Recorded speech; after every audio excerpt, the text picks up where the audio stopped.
제가 FA에서 팔아보려고 정말 애를 많이 썼는데 이 종류 안 받는다고 해도 아무도 안 사가더라고요. 현실에서는 어떨지 모르겠습니다. 감독이 다음 시즌에는 주전으로 쓸라나? 볼리TV에서 축구에 관한 여러가지 얘기들을 만나실 수 있습니다.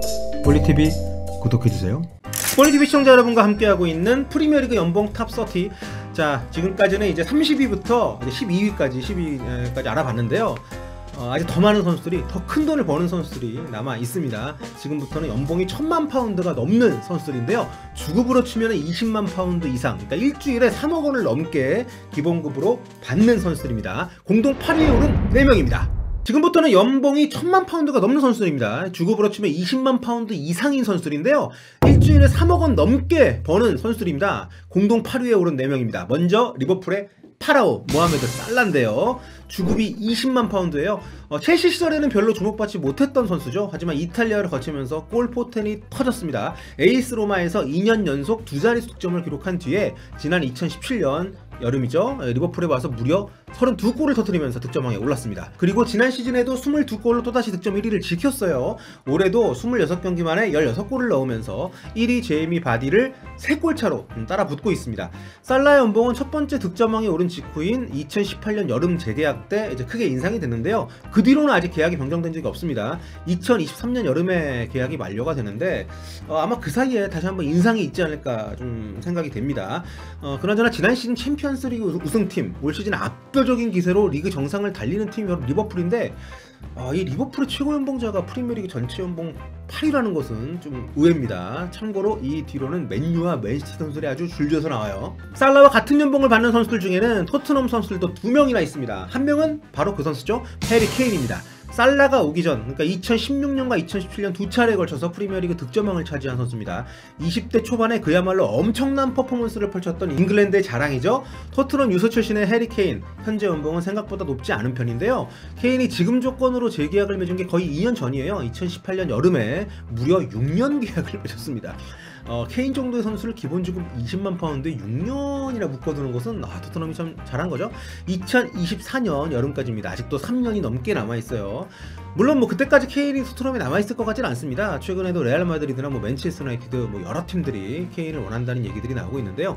물론 이적을 하게 되면 케인의 연봉은 2배 정도 뛰지 않을까 생각이 됩니다. 어디로 갈지 상당히 궁금해지네요. 그리고 이도를 받는 또 다른 토트넘 선수가 있습니다. 바로 논란의 주인공 탕귀 은돈벨레입니다.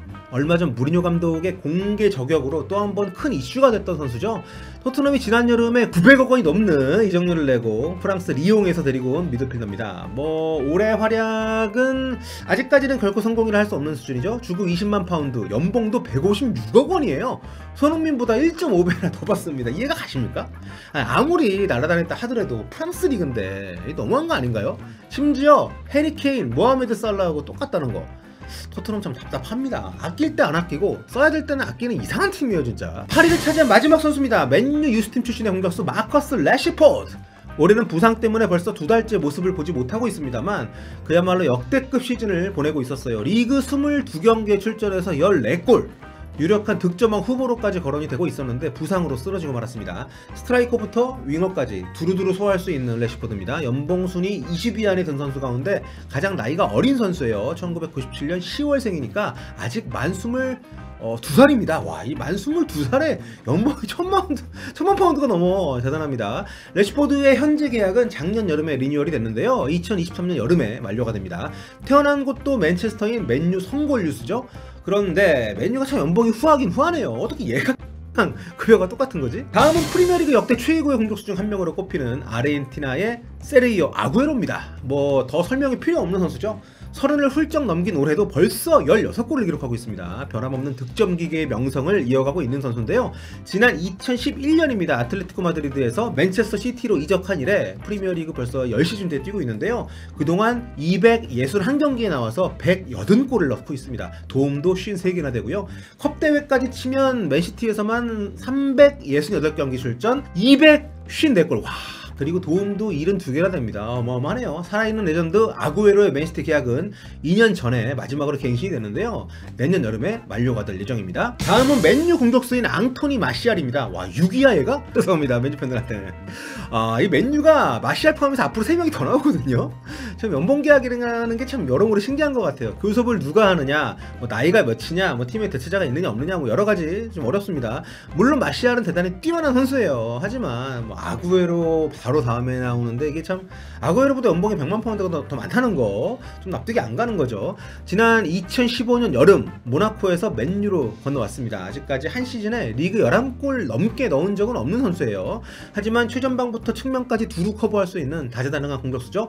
아직 만 24살밖에 안 되는 어린 나이라는 점도 강점이라고 할 수 있겠습니다. 1년 전에 갱신을 하면서 계약을 다시 쓰면서 이제 연봉이 올랐는데요. 그러면서 1,300만 파운드의 연봉을 받게 됐습니다. 지금 계약은 이제 2024년 여름까지 이어지게 됩니다. 앞으로도 4년이나 남았네요.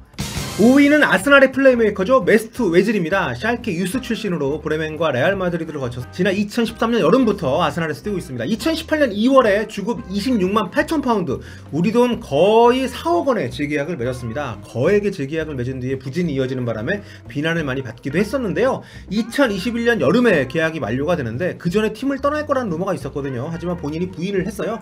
올 시즌에는 지난 10월 말부터 꾸준히 팀의 주축 멤버를 허락하고 있습니다. 경기 외적인 불운도 있었고 어수선한 시기를 거치면서 흔들린 것도 사실입니다만 팀 성적이 부진한 가운데서도 올해 베테랑 미드필더로 신임 아르테타 감독을 도우면서 팀에 충실하고 있는 모습이죠. 웨즐보다 높은 230억 원에 가까운 연봉을 받는 선수입니다. 4위를 차지한 맨체스터 유나이티드의 폴 포그바, 맨유 유스 출신이지만 유벤투스에서 대성한 미드필더죠. 맨유가 공짜로 풀어줬던 선수인데 무려 9천만 파운드를 주고, 그러니까 약 1350억 원을 주고 되사와서 화제가 됐던 게 벌써 4년 전이네요. 프리미어리그 최고 이적료 선수답게 연봉도 당시 최고였던 1510만 파운드를 받고 있습니다. 와, 대단해요. 하지만 맨유의 온디로는 생각보다 팀 기여도가 높지 않습니다. 가성비가 너무 떨어지는 선수로 꼽히고 있는데요. 올해는 아예 부상으로 거의 뛰질 못하고 있어요. 2020년 들어서는 아예 단 한 경기도 뛰지 못하고 있고 올 시즌 리그 성적은 7경기 출전에 0골입니다. 맨유가 요즘 포그바 없이도 잘 나가는 걸 보면 올여름에는 반드시 처분을 해야 되는 선수가 아닐까 이런 생각이 좀 들어요. 워낙 비싼 선수잖아요. 3위에 오른 선수는 잉글랜드 국가대표 공격수 라임 스털링입니다. 맨체스터 시티의 왼쪽 측면을 담당하고 있죠. 리버풀 유스 출신이지만 2015년 맨시티로 건너온 뒤에 리그 최고의 윙어로 급성장을 이뤘습니다. 2018년 가을, 2023년 여름에 끝나는 계약서에 서명을 하면서 프리미어리그에서 가장 비싼 공격수가 됐어요. 주급 30만 파운드, 우리 돈 4억 5천만 원을 일주일마다 받는 슈퍼스타입니다. 연봉으로 치면 234억 원. 잉글랜드 국적 선수로는 최고의 연봉자죠. 영광의 2위를 차지한 선수는 필드 플레이어 최고의 연봉자, 그 이름도 찬란한 김덕배, 케빈 데브라이너입니다. 32만 파운드가 넘는 주급, 연봉으로 치면 한국 돈으로 250억 원을 받는 선수입니다. 이름에 걸맞게 경기력도 화려합니다. 올 시즌 프리미어리그 26경기에 나와서 8골 17개 도움. 네, 대단합니다. 기록 중인데요. 단지 스탯만이 아니라 보는 사람의 눈을 즐겁게 만드는 기막힌 패스, 또 공격진의 움직임을 진두지휘하는 리더십으로 찬사를 받고 있습니다. 앞서 소개한 살라와 마찬가지로 첼시가 너무 일찍 포기했던 선수이기도 하죠. 2012년 첼시에 입단했지만 첼시에서는 별로 기회를 얻지 못했고 2012년 독일 베르더 브레멘 임대 시절을 거쳐서 2014년 독일 볼프스부르크에 입단하면서 그야말로 빵 터졌습니다. 그 뒤 2015년 여름에 맨체스터 시티로 입단하면서 프리미어리그에 복귀했어요. 지금은 뭐 누가 뭐래도 세계 최고의 미드필더로 꼽히는 선수입니다.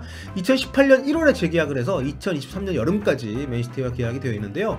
요즘 하는 거 보면 올여름에 연봉 한 번 더 올려줘야 되지 않나 이렇게 생각이 됩니다. 마지막으로 프리미어리그 최고 연봉자 드디어 1위를 소개할 차례입니다. 아까 제가 데브라이너 소개하면서 필드 플레이어 최고 연봉이라고 말씀드렸죠? 그렇습니다. 1위는 골키퍼입니다. 맨체스터 유나이티드의 다비드 데헤아 골키퍼가 현재 프리미어리그에서 가장 많은 연봉을 받는 선수입니다. 거의 300억 원에 가까운 돈을 기본급으로 받고 있는데요. 주급으로 치면 37만 5천 파운드, 약 5억 6천만 원 정도 됩니다. 데브라이너보다 8천만 원 정도 더 받는 거죠. 일주일에 5억 6천만 원, 그러니까 주 5일 근무라고 치면 하루에 1억을 넘게 받는 거라고 합니다.